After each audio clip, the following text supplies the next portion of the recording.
Fraternity of Girth. No lie, people on the live stream can see it. I'm rocking the Fog of War shirt right now. There is something. I want somebody to explain it to me scientifically, mathematically, however you want to do it, that gray shirts and olive green shirts are just more comfortable. I don't understand it, and they make you look more jacked. I don't know what it is, especially olive green shirts. Something about it versus my complexion and like the tininess but shadows that happen in my muscles. Like somehow I looked more jacked every time I put on an olive shirt. So at Fraternity of Girth, fogapparel.com, you're always going to find comfy gray shirts with badass designs. You're always going to find comfy gray, olive, military green shirts with badass designs. Because Hayden, who runs the Fraternity of Girth, understands that we like those shirts that are comfy and they make us look jacked. It's not a magic formula. He's got it figured out. Go to fogapparel.com, use code HEAVYLIGHT. You're going to save money every time. Do it.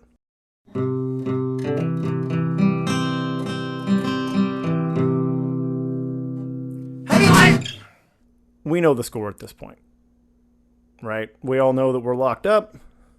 Not worth addressing anymore, but look, it's right now for me, it's 5:17 on a Thursday, so it's time to record. I've had a pretty damn good day. All things quarantine aside, all things lockdown aside. Look, you still got work to do. You still have a job to do. You know, my wife still works. I still have to coach. I still have to do all the random side gig stuff that I do. We still have to teach the kids. The homeschooling's actually not been bad. The school district kicked in now, and that's pretty cool because the first few weeks it was just us kind of coming up with our own curricula. I think I used that correctly. It was us, coming up with our own stuff, doing what came to our minds, and it was pretty cool, to be perfectly honest. But it is really nice now that the school district and the teachers have kicked in, and they're giving kind of structured lesson plans for the week and assignments for the week that the kids can do. Look, my oldest, he's got the personality type, and I know some of you out there have the same personality type. He needs structure. He needs to wake up and know what's first in the day. And he functions so much better. He's in so much a better mood when he can do that. And I'm not particularly that way, and this morning was a great demonstration of that. My wife, so he gets that from my wife, who's a very, hard-charging, go-getter, high-achieving person. And I love that about her, but it's also hilarious because it's a difference about us, especially in the morning. Like, I'm hard charging and, I'm success oriented, but I do it in a much different way. I'm not as, I thrive in a different kind of structure than she does, in a less linear structure and a more lateral structure. So the best way to describe that, like this morning, is she kind of woke up, and I think we actually had a good night's sleep. Well, for us, a good night's sleep for us with a house full of 3 kids, right? And there was only one rabid raccoon I think we heard. I'll get back to that. I probably won't, but just a reminder, somebody, I don't know who's going to yell at me. I'll yell at myself at some point. If I have enough beers during this before I have to go cook dinner, I'll make sure that I yell at myself enough to remember the raccoon story. That makes total sense.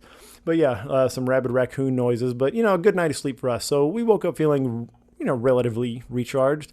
And she kind of hits me with like, hey, what's your plan for the day? What kind of things do you want to get done? Like because I'm going to try to structure what I'm doing around that, which is totally fair question. Totally. Because I do shit like this that takes me away for an hour at a time. I'll be doing, coaching. I'll be doing real estate stuff. I'll be doing lots of different things. And like right now I'm still managing our taxes and everything. I think I'm done, by the way. I think I'm ready to file. I just want to do one last check, but I think I'm ready to file. But, I've got all that stuff, but I kind of jump around to it in a very lateral thinker mode. And she was kind of hitting me up to let me know like that she needs to know what my structure is. Totally fair. But I really did have, this is the benefit of like a long time in a relationship with somebody that you care about, is I was able to tell her like I just put a hand, I was like, just please, I that's a totally valid thing. I just don't have anything for you before I get up, get hydrated, fed, caffeinated, and I get outdoors and get some fresh air. Like I'm just not, I don't wake up. I don't have it in my DNA to wake up and start thinking about what the plan is. I don't have that. So all that to say, my son does have that from her. Like he wakes up and he needs to know what's first. So having this stuff from the school district to say like, hey man, tomorrow science is first. Like work on the science assignment, get whatever images they need, label those, blah, blah, blah, do this experiment, and he'll start working on it before we get downstairs. My second daughter, Hannah, she's much more like me, big time lateral thinker. So she needs to be kind of inspired to move into the thing. So generally that happens after we wake up. And then Leah is 3. So she's 3. That's all I should have to tell you. If you've ever been around a 3-year-old, that's how we deal with that. That's how we manage her. She's 3. We're managing a 3-year-old. That's it. It's kind of like hanging out with Aaron on a hunting trip. That's what it's like. It's like hanging out with previous episodes guest Aaron George on a hunting trip. I'm kidding. That guy is actually, when you get to the outdoors and you get to hunting, that guy is incredibly structured.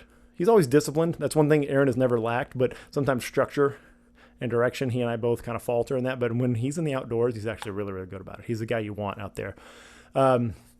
Quick story about that. When we were in Colorado on the elk hunt, he elk hunted with me for 3 days, and I did a full 7-day trip. 5 days of hunting, 7-day trip. But he was out there for 3 days with me, and I screwed up and read the topo map wrong. For some reason, I started reading it the right way, but then in the hike, I started inverting it, and it was in Onyx Maps, which I was a little unfamiliar with reading topo in. That's not blaming it on them. It's just me that I was reading the topo inverted. That I thought that we were hitting a hill crest, that we would be coming up on the crest of a hill, and as we came out of a gully, but I've somehow read that inverted. So we continued into this gully, and where we thought we were hitting the crest, we were actually deeper into a gully where we probably had 70-foot pretty sheer rise on either side, where we were stuck, and like there was a waterfall that came down that started the creek, the stream that we were following in the gully. And I thought that one of those high points that we were looking at was where we were going to gradually jump up to, but we weren't. It was a gully. I was reading it inverted, like I said, and then it was just a sheer point up there. So just a total screw up on my part. But there was some real crumbly, and I can never remember the name of it for some reason. There's a name for this geological kind of rock. It's not slate. It's not anything like that. I can ever remember it. I feel like a real dum-dum, but it's a very crumbly kind of rock. It's just beyond sandstone to where it crumbles under your foot. It looks a little solid, but when you try to climb it, it looks solid.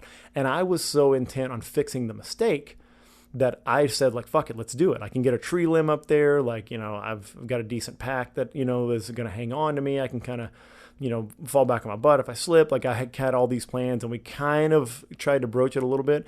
And he was a little bit ahead of me, and he got halfway up, and he turned back and said, it's not going to happen. It's not going to happen. And had we been younger, I probably would have fought him for longer, but we've been doing this a long time. So at that point, I said, yeah, man, all right. And I was pissed. I didn't want to. I wanted to try it, and I was internally pissed at him for not wanting to take the chance. But that goes against exactly what I know you're supposed to do in the outdoors is you don't fucking take chances out there, especially when it's traversing something or when the consequence is you get disabled or dead, and then somebody's got to get out of the woods to go back and get your body or drag you out when you're hurt. You don't do that. So I knew that. I know that deep down, and that's why I immediately acquiesced and agreed. But deep down, I had that pissed at him because he didn't take the risk. But that's discipline. He has discipline, and he's very structured about that in the outdoors. He knows the boundaries. And he also, the funny thing is that Aaron knows me.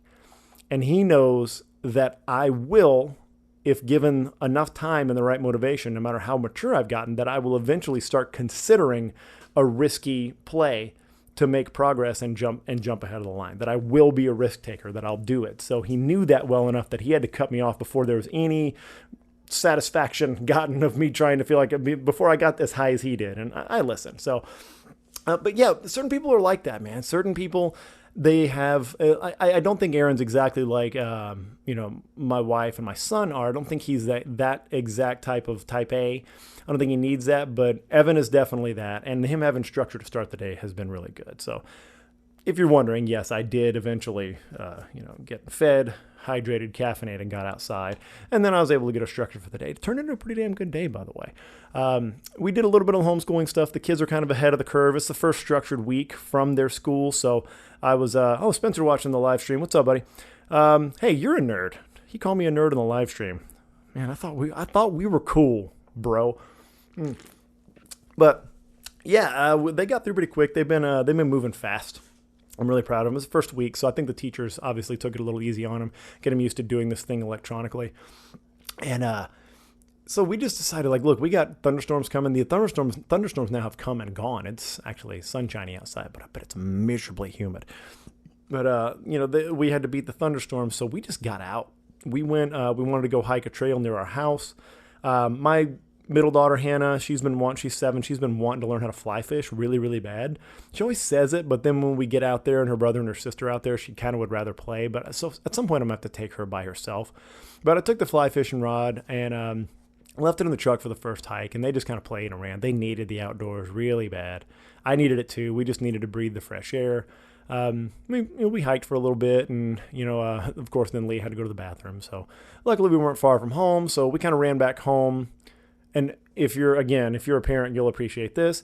As we were leaving the house, of course, we get did you go to the bathroom? Yeah, no, I don't need to go to the bathroom. Did you get your water bottle? I'm fine. I'll just use Hannah's. Oh, okay. Hey, do you want to wear that? It looks like that's like a sweater dress. It's going to be pretty warm out there. Do you want to do that? No, I'm fine. And of course, all those things were wrong by the 15th minute out there. So we came back. Hannah changed out of a sweater dress into a more appropriate outfit. Leo went poop, and Evan got a water bottle. So I actually used that as a teaching moment. That was our homeschool moment for the day. Listen to your fucking parents. How's that? Listen to your fucking... I didn't actually frame it that way. I didn't say parents. I said mom and dad. So that was the way we kind of forged into the outdoors. But we actually just stopped into the house, went right back out, and we wanted to go find some geocaches. I've mentioned previously my son is into this geocaching thing, which I really dig because it's a great way to get him in the outdoors and exploring and going to new places and jumping into holes and exploring tall grass with the snakes and climbing trees. I love it. So I'm totally into it. I like it. So we took him to one, and Pirate Captain just signed on to the live stream. There he is. He heard me talking about him. He wanted to check in. He didn't get here in time to hear the Fog Apparel read, though. So he's going to have to go back and listen to that one very closely and see if he approves. But yeah, I'm into the geocaching thing. I like it. I'm not personally into it beyond just what Evan does, because it's very clearly geared for kids his age, and they find little, they can write their name in the geocache and they find it, trade out little toys or collectibles and stuff like that. It's fun. And there's a little app that they can use, which is fun. So we pulled that up on my phone. But we also went to a community park, a community fishing pond.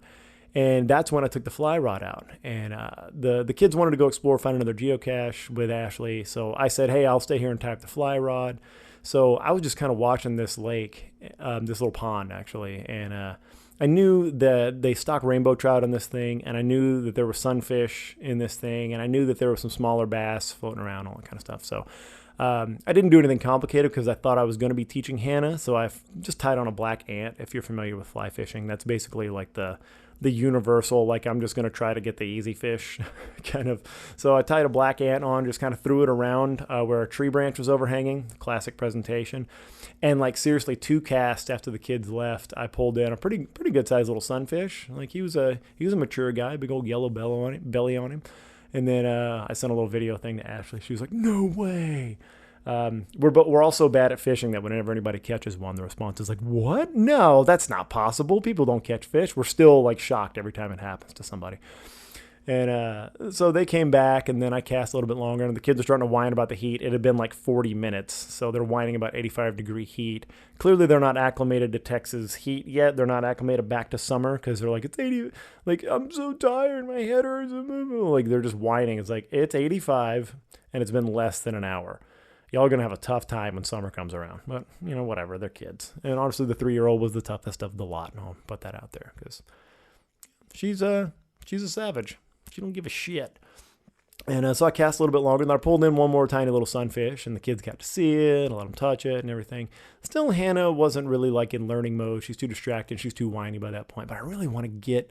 It's so hard to teach fly fishing to a little one like that because it's a long, long rod. So I may rig up their little they have a Moana fishing pole. We've called them Snoopy poles forever. If you're my age, you call those little toy ones a Snoopy pole. But you can turn those into any kind of rod you want. So I might just rig a fly up to that, let her fling it around, get it fixed out a certain length. But we'll mess with it. Yeah, caught a couple of fish. Worked on a couple of projects. I organized my gun cabinet. I organized my gun safe, which is oh so gratifying. I actually moved it here into the studio, into the office / podcasting studio. So now I can just stare at my guns while I podcast. Nothing creepy about that at all, right? Nothing better than me having access to weapons while I do deep introspection in a dark room, right? That's smart. So other things, projects-wise, that are actually salient to the games was I sat down. I'd taken like a week and a half off of any kind of lifting, any kind of serious lifting training, and in doing so, I wanted to formulate a new program. I really wanted to think, because I had been doing this particular block that I'd written. I was kind of calling it a comeback block, which is like a fun and kind of compound movement heavy kind of return from a break off, because it's exactly what I was doing. I was coming back from, what was retirement, right? And then, so I kind of like gave it like a cheeky name for myself and programmed it that way. It's like, hey, just do things that will be fun in there, and like an easy linear progression with a lot of triples and not a lot of sets of like 5, 8, and 10, because that's exhausting. And, just like triples, doubles, singles, then move on to the accessory movements that you like, and do some stuff like, just very basic. But I called it a comeback block, and I enjoyed it. But it kind of like run its course for me, because I was really looking to, I want to complement my throwing a lot more. Not that wasn't, but I wanted to build something around my throwing. And I have been looking to build something a little bit more conjugate for a while, because as you're aware, you're not, I say that like everybody knows. The Heavy Light book and the way that I program athletes borrows heavily from conjugate periodization, and it borrows heavily from, in particular, the way that Louis Simmons implements it in Westside. Some of those same principles, I flat out, like I've said before, I just shoplift from him. I straight steal from Louis on some of these things, because they do apply. So I wanted to do something that maybe matched that in spirit and tone a little bit more, and then I could also play a little bit nicer with it. So the Heavy Light book was written originally as a companion piece to block training. In particular, it was kind of written in mind. It even says in the intro, like with Matt Vincent's training lab, it's kind of structured similarly. But, Matt's training lab is very much structured like a classic block periodization for a track and field athlete or a throwing athlete. You have your off-season, preseason, in-season, and peak blocks, right? You have all those all built in there, and that's what Heavy Light is built around. So, but the inner workings within the weeks, within the mesocycles of the Heavy Light program, it's very much more conjugate, because you have a heavy week and a light week, and the way that we're approaching variation, underweight, overweight, all that kind of stuff. The kind of PR tracking and the odd movements, things like that. Those are all very much heavily inspired. So I wanted to see if I could write something that, again, played a little bit nicer with it and maybe complemented it more. So I really took my time, drew on a lot of resources, previous programs I'd done. I talked to some coaches that I trust. In particular, I talked to Tom Sroka, who I know that he runs throwing athletes on a conjugate system that he's created. And, I kind of bounced some ideas off him. And I've come up with something that I like, and I'm kind of testing with myself and some other athletes. So, I don't know, stick a pin in that thought, and, eventually maybe we'll come back around to that being something that gets used. But I don't want to put any program out there without it being vetted and tested. Portions of this have already been done and tested, I guess I could say, but like the whole picture itself is not quite there. So, I just want to run it for a little while for myself and other athletes and see how it goes. But anyway, the thought for me was I wanted to move away from block periodization, because I can't remember the last time with my schedule the way it is. I can't remember a season went exactly how I expected.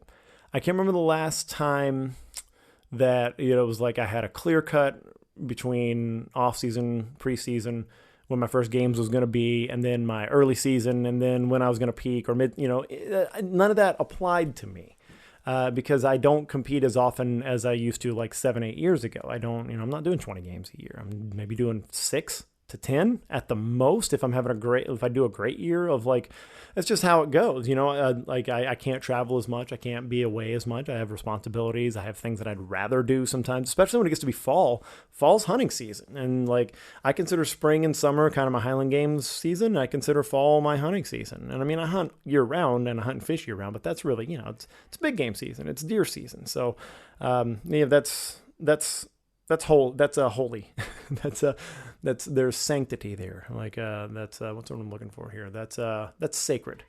The fall hunting is sacred. So I want to make sure, that is structured for. But yeah, I just don't have that classic season anymore. So I thought it may be fun to work on getting something that traveled across all different types. And that you can, now, not to say that I'm throwing the idea of block periodization out the window, right? Because you're going to, as a throwing athlete that has a real season that generally goes from spring to early fall, sometimes late fall in Texas, just because it's hot as hell here. But you're going to have an off season where there are no competitions, and you can regain some currency, as I call it. You can rebuild some energy. You can put some muscle back on. You can gain a little bit more weight or lose a little bit of weight if that's your thing. Whatever your particular goal might be, you can manage your weight. Let's put it that way. And then as you kind of do that stuff, you get recovered. You can start working on packing on some strength. Getting some top end back.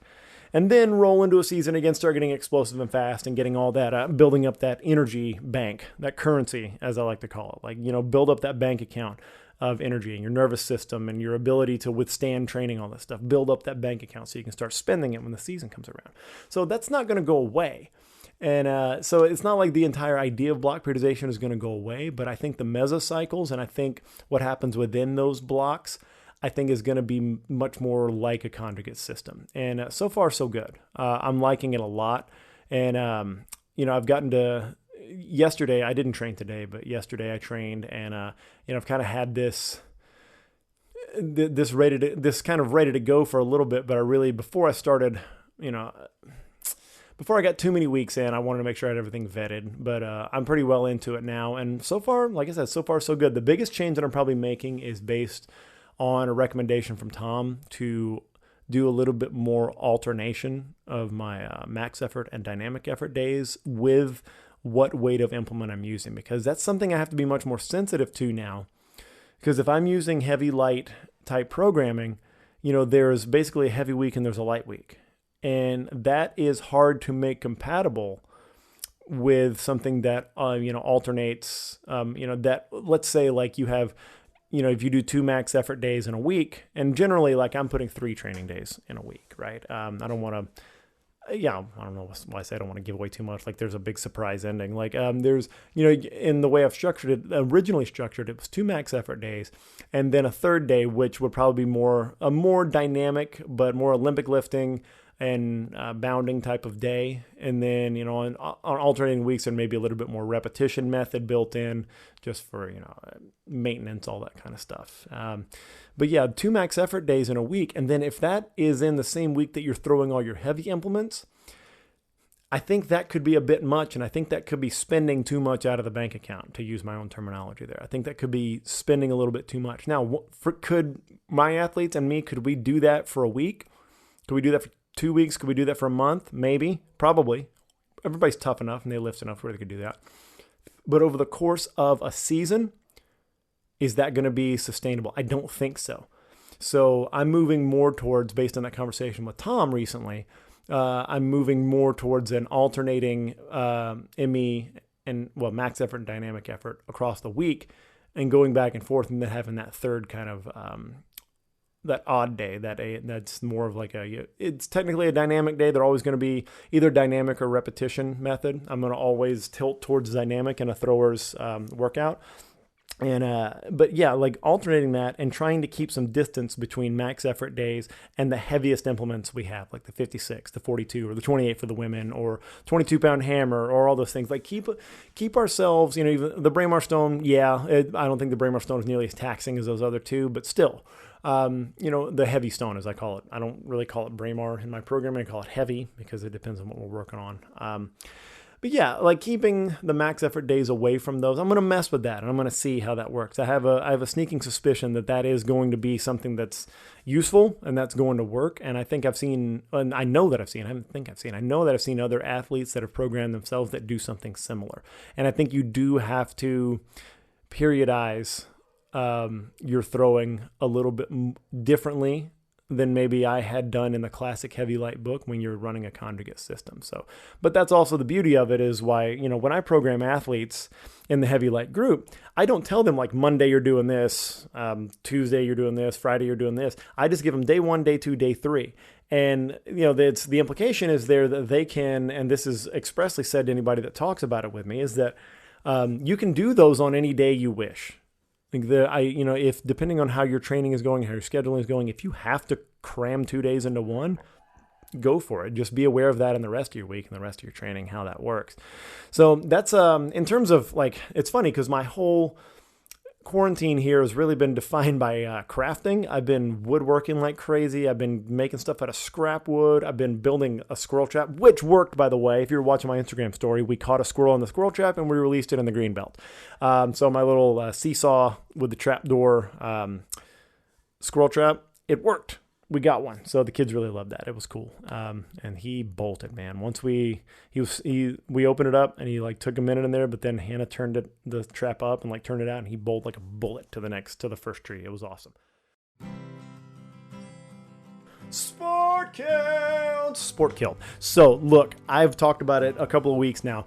Sport Kilt has been doing an awesome job. They shut down their kilt making facilities temporarily. They still got kilts in stock. Don't worry. You can still go shop for a kilt if you need one. But they shut them down and they turned them over they turned all the facilities into mask making facilities. They're making tartan mask. They're making Scottish, the plaid mask. If you're not aware of what a tartan is, if you're listening to this podcast and you don't know what a tartan is, I don't know what to tell you. But yeah, they're making the same materials and everything that they would use to make the kilts. They're making masks and they're providing those to first responders and essential employees in Salt Lake City, Utah, and they put them up for sale on the site. You can grab one at sportkilt.com along with your kilt, your socks, everything else that you need from Sport Kilt. Go to sportkilt.com. Use code HEAVYLIGHT. You're going to save 10% on that stuff.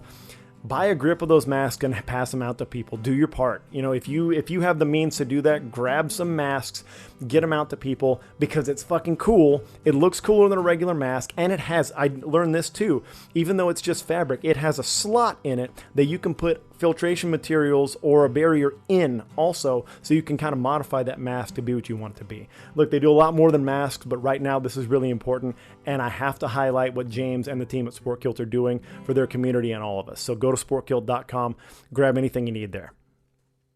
But yeah, so it's been kind of defined by that, and I love that spirit of inventiveness, that creativity, that crafting, because it gets me in the mindset to do things like this, to build a new program, to really rethink how I want to structure my training, and then by extension, how I want to structure training for my athletes in the heavy light program, like how I can take that paradigm that I'm working in, that original heavy light paradigm I'm working in, and build it around the athlete. We know this, right? There's a completely different set of demands on a brand new athlete versus an experienced athlete or versus a professional athlete. There's going to be different set of demands. There's going to be a set of familiarity, and there's going to be a tolerance to stimulus that's going to be different. And it's backwards from what you would think, because a newbie can actually go out there and throw as hard as they can for longer than a pro athlete can, because the pro athlete's recruitment of motor units and the amount of force that they can exert and the amount of energy expenditure that happens in a throw is much higher than it is for a newbie. A newbie gets exhausted because they're off balance and they are using a new motor pattern every single time, and there becomes exhaustion for that reason. But they're not exhausting motor units, the exact same ones, the exact same muscle groups over and over again at high intensity that a pro athlete is. So it's opposite of what you would think. A pro athlete can oftentimes tolerate much less full intensity, or not. I never program full intensity throwing, by the way, but high intensity or higher intensity throwing for a session than a newbie can. That's just an aside about the difference. But I like taking this creative crafting mindset and applying that to coaching. And I think one goes in hand with the other. And that's going all the way back to the beginning. I think that is kind of a good hook into my lateral style of thinking, in that it does require programming and getting athletes to programming for both throwing and programming for the weight room require not only a foundation of knowledge and a foundation of concrete knowledge, it does require creativity. It requires a craftsman's way of thinking. You have to be able to not think of everything is everything happening in a line. Here's the next hurdle. Here's the next thing to do. Here's the next task. Here's the next task. Because it doesn't work that way, especially when you're programming for multiple athletes, for 10, 20, 30, 40 athletes. It's not the same across all of them. You're going to be able to bunch them together oftentimes because you're going to have people with similar experience levels or similar problems. But you have to have that craftsman's mindset, that ability to think laterally and allow yourself to hold 2 or 3 thoughts at a time and work on those to try to find a singular tie-in solution to those. So I really do. I've gotten a great amount of joy out of that. And I don't think I would have gotten off my ass to really write a new program and start testing it with myself and other athletes if I had not been so creative otherwise. You know, the podcast is a great creative outlet for me, and it gets me to get a lot of thoughts out of my head. And once in a while, when we have a guest, it gives me the ability to bounce things off of them. And, you know, I talk to other throwers. I talk to Aaron every day. I talk to a lot of other throwers about throwing, and I talk to heavy light athletes every day. And because of the free month thing now, there are so many of y'all, and there are so many. Every time it's, yes, I see some of the same problems, the same faults, the same flaws, the same, or on the flip side, like the same promise out of a lot of people and the same talents or the same strengths. But at the same time, everybody's got a little different flavor of it. Everybody's got a little different seasoning on their faults or their strengths. And it's really, really good for me as a coach and as an athlete to see that and have all those new people in there that are like, you know, because you get used to the same group of people and where they are in the progress. And now you got this whole new group that you're just throwing in this giant training gumbo. But yeah, that's the part of it that I really do like. And I think being in this craftsman mindset, that the podcast, building things with my hands, being in the outdoors, having to trick fish onto a hook, having to think about going to hunt turkeys, which I might be doing next week, by the way. I might be taking my son out to our new lease to hunt turkeys. But yeah, like all of that for a lateral thinking, creative minded person like me, who's not good at sitting down and saying, here's your bullet pointed list, get it done. Like that's how I have to do things. I have to find the relationships between all the things that I'm doing and find a common thread and find a common skill set and find a common motivation or inspiration. Like I said about Hannah, you got to inspire her to get to her first thing. Like that's what I need. I have to find the common thread because it's always fucking there, by the way. Don't ever believe that no matter how out there, how weird, all the goals, all the things you're working for in your life, all the tasks, all the hobbies, all the things for work, all the things personally, that no matter how out there and far spread apart they seem, I swear you can find a fucking thread. You can find a thread to pull and you can start like seeing that it makes all these little things move. And look, most times it's not a secret. Most times that thing is just effort. Most times it's just concerted, attentive awareness and effort. That's what it is. It's, what do you want to call it? Mindfulness? Let's call it mindfulness. Let's say it's that. Mindfulness, and I just had this conversation. My mother-in-law is a professor. She's a professor at St. Edward's University in the business school there, and she actually teaches a class on like creativity, on creativity in management and that kind of stuff. It's actually it's a pretty rad concept. They do a lot of progressive stuff, and it's really neat. But she sometimes, because of our backgrounds, like we'll bounce ideas of each other. She bounced one off me, about this idea of, how did this start? Like it was talking about like the point of anxiety, or like the point of why does anxiety exist and all this kind of stuff. Like why would you have that? And man, I'm trying to remember how I got to the idea of, what was it? Like, no, that's what it is. Like, and because she wanted to talk about like we down talk anxiety a lot, but she wanted to talk about how anxiety, to a certain degree is functional and that it's adaptive. And it's true, it is. And like, to shorten this conversation a little bit, because wait a minute, it's my podcast. Why would I have to shorten? I can talk as long as I want to. I'm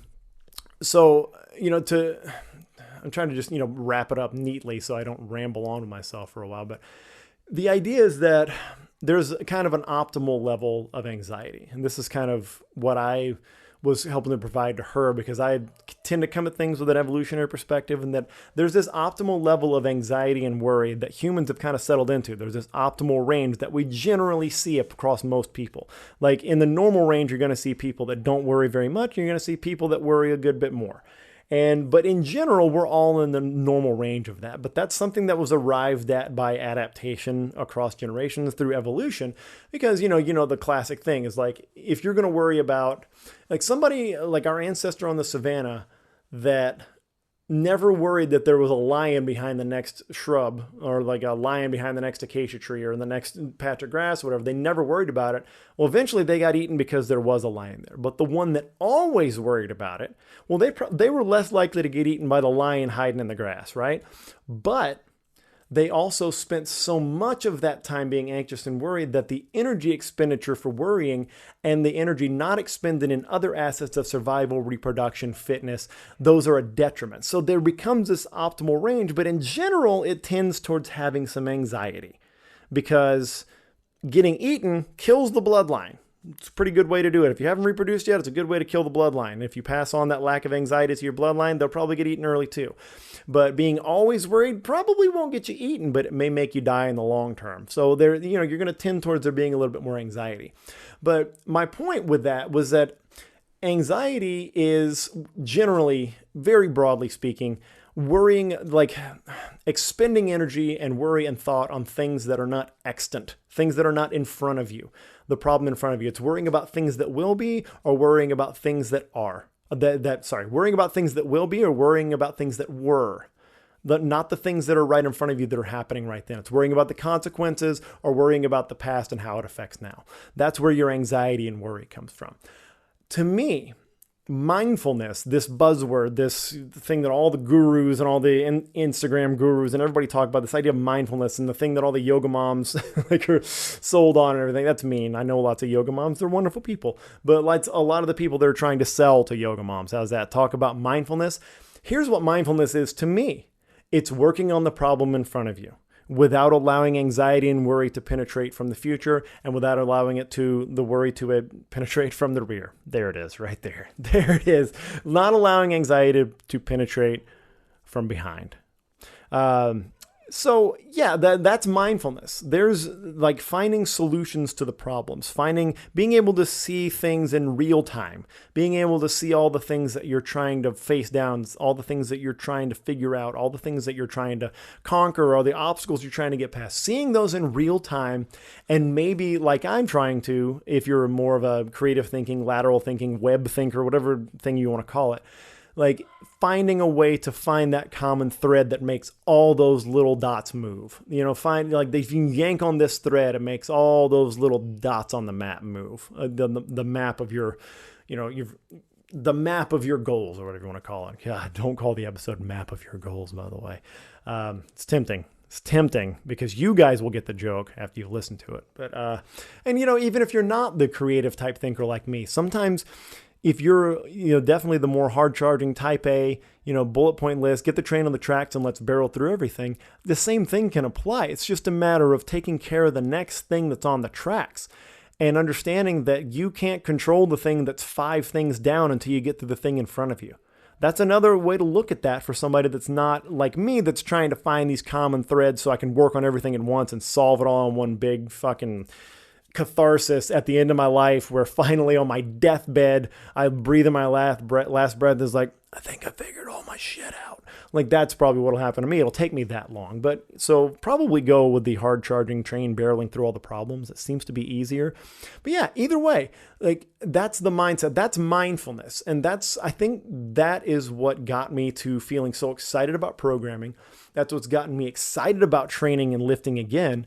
That's what's gotten me excited about competing in the Highland Games again, because I finally found that one of my common threads was I'm better at everything.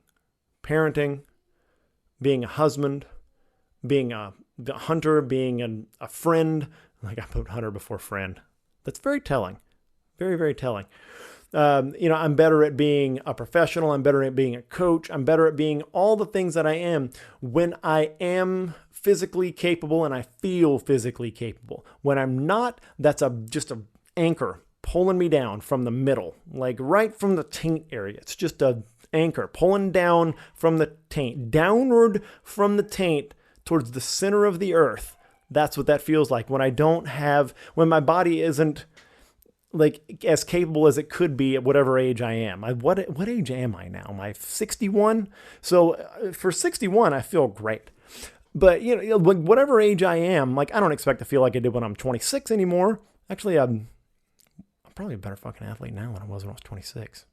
Yeah, fuck that guy. But yeah, like wherever you are, like feeling like I'm at least closer to optimal, or like I'm able to perform and do the stuff that I want to do, that's the rising tide for me. And figuring that out, and I've said that on other podcasts, and I've said that with people, and I know it, but actually like really accepting that and understanding like, hey, you're not just a stupid fucking meathead, although you are a stupid fucking meathead, but you're not just that.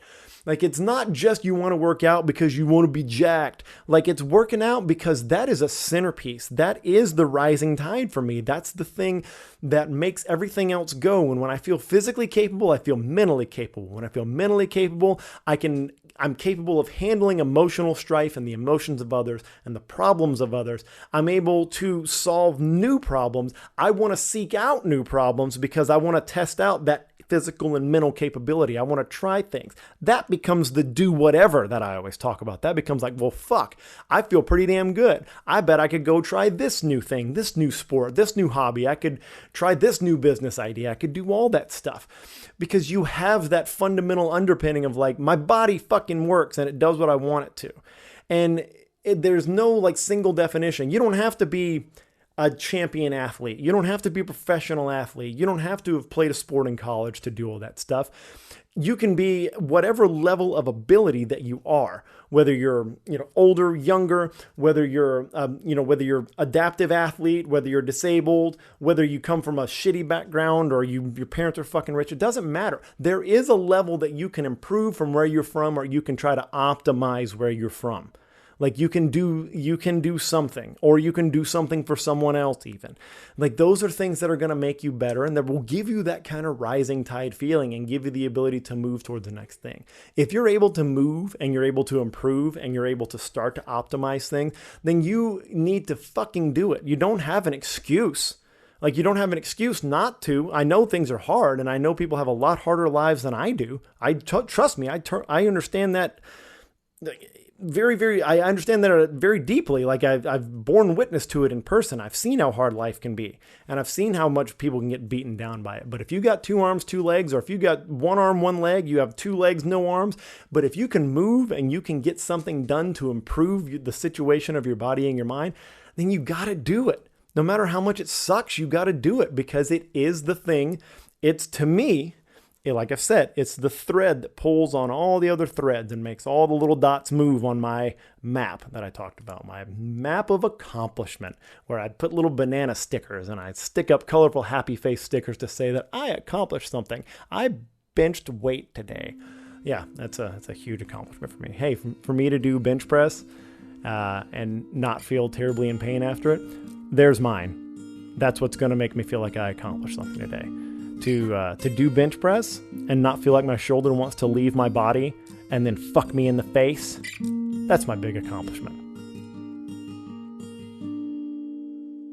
Heavy Light is brought to you by Throw Bros. Throw Bros is the only online store for Highland Games athletes. Gear up, get throwing. Use code HEAVYLIGHT, all one word. You're going to save 10% at throwbros.com.